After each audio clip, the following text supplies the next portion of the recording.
ముఖ్యమంత్రి పదవి చాలా అవసరం. ఎందుకంటే ఆయన ఓటమికి ఈవీఎంల కారణం అని చెప్పేసినంత మాత్రాన ఆయన ప్రజలకు చేసిన సేవలు, అందించిన పథకాలు, నవరత్నాలు ఇవన్నీ ఖచ్చితంగా మళ్ళీ ఆయన మరొకసారి అధికారంలోకి తీసుకొస్తాయి అనే నమ్మకం అయితే ఆయనలో చాలా స్పష్టంగా కనిపిస్తోంది. కానీ ప్రస్తుతం ఉన్న ఒక కాంబినేషన్, అది కూడా డెడ్లీ కాంబో అనాలి దాన్ని.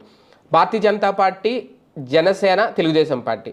ఓకే, భారతీయ జనతా పార్టీ విషయం పక్కన పెడితే టీడీపీ, జనసేన మాత్రం కలిస్తే అది డెడ్లీ కాంబో. వాళ్ళకి పెరిగే బలం, ఆ శక్తి ఎటువంటి బలవంతుడినైనా అధపాతాళానికి తొక్కేయగలదు అని నిరూపించేసింది 2024 ఎన్నికల్లో. అదే అతిపెద్ద స్ట్రోక్ తగిలింది జగన్మోహన్ రెడ్డికి. ఇప్పుడు ఆ కాంబో అలా ఉన్నంతసేపు జగన్ అధికారంలోకి రావడం అనేది అసాధ్యం అంటున్నారు చాలామంది రాజకీయ విశ్లేషకులు.